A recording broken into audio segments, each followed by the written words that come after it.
Bonsoir Vic, j'ai réussi à te retrouver. Ce matin, j'y étais à la morgue, j'ai identifié une fille. J'ai réellement cru que c'était toi et j'ai réellement cru toute la journée que tu étais morte. Et puis soudain, je ne sais pas ce qui s'est passé dans ma tête, j'ai eu un doute.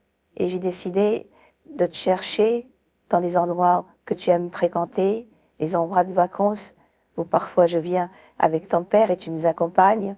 Et c'est justement dans ce lieu de vacances qu'on connaît si bien que je te retrouve dans un restaurant. Je vois heureusement que tu n'es pas dehors, dans le froid, et que tu t'apprêtes à dîner. Alors pourquoi vite tu as fait une folie? Tu penses à nous? Tu penses à notre souffrance, à notre chagrin, à notre peine? D'apprendre ce matin que tu es morte. As-tu conscience de ce que tu fais? As-tu lu la presse? Que dans la presse, tout le monde dit que tu es morte? Tout d'abord, maman, j'ai une chose à te dire. Je regrette ma feuille. Et une autre, je suis vraiment heureuse que tu m'aies cherché partout. Ça prouve que tu m'aimes fort. Mais j'ai aussi d'autres choses à te dire. J'ai acheté le journal où Maurice, le tueur en série, aurait éliminé cette fille à la gare. Ça fait la une des journaux et mon visage est partout. Et j'avais pris la décision, ce matin, après la lecture du journal, de rentrer à la maison, de revenir à la maison. Donc, je me préparais et je me suis arrêtée dans ce restaurant pour dîner. Et je vais t'inviter à dîner, ça va peut-être te surprendre. Il me reste un peu d'argent de poche. On va dîner ensemble puisque tu es là. Je suppose que tu as faim. Et je te propose, après le dîner, de parler un peu de tout ça. Mais là, je pense que ça serait bien que on dîne ensemble. C'est la première fois que je t'invite. Bon, vite, tu m'invites à dîner. Bah, c'est plutôt gentil de ta part. Heureusement, il te reste un peu d'argent de poche. Alors, je vais prendre comme boisson du Perrier. Ensuite, je vais prendre en entrée une salade, mais pas niçoise. Je préfère une salade traditionnelle du pays. Et je vais prendre une paella, puisqu'on est dans le midi de la France. Servez-moi une bonne paella, donc qui est bien garnie, parce que j'ai très faim. Et c'est un événement, parce que c'est la première fois, c'est vrai, Vic, que tu m'invites. Et en dessert, je prendrai un flan, suivi, évidemment, comme Vic, d'un café sans sucre. En ce qui me concerne, moi, ce que j'aimerais manger, c'est une omelette au cèpe, suivie de spaghettis à la mozzarella et peut-être avec une pointe, voire peut-être saupoudré un peu de parmesan et un tout petit peu de sauce tomate au milieu. Ensuite, je veux une glace, caramel bomblé parce que j'aime beaucoup, et puis un café. Et en entrée, je vais prendre une salade niçoise, donc avec quelques anchois supplémentaires et un œuf dur.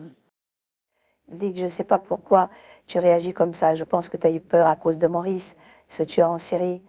Et dès sa libération, et les prises de contact qu'il a eues avec toi et tes camarades de classe t'ont sûrement fait très peur. Mais ce n'est pas la solution de fuir. La fugue ne peut pas résoudre les choses et tu peux tomber sur d'autres tueurs en série. Tu sais, il n'y a pas que Maurice. Il en existe tellement d'autres. J'espère que tu as une bonne explication pour cette fugue. Parce que tout de même, je reviens de la morgue, j'ai identifié une personne et j'aimerais que tu m'expliques comment c'est possible.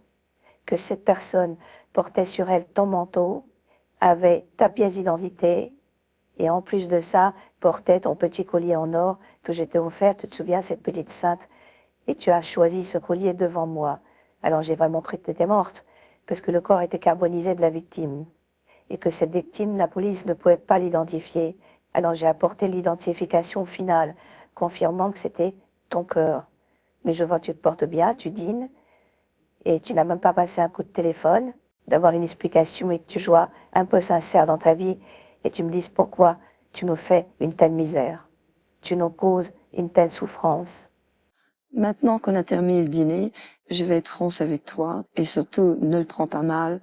Mais j'ai rencontré à la gare de Lyon une fille. Elle avait très froid, c'était une SDF et je lui ai donné mon gros manteau pour qu'elle ait chaud. Malheureusement, j'ai oublié dans mon manteau, tu sais, ma pièce d'identité. Je la place toujours à droite dans ma poche droite. Et là, j'ai entendu une alerte que le train allait partir en direction de la ville de Lyon. Et donc, j'ai décidé de prendre ce train et de ne pas attendre. J'ai couru. Et puis, quand j'étais dans le train, je n'ai même pas constaté que ma pièce d'identité n'était pas sur moi.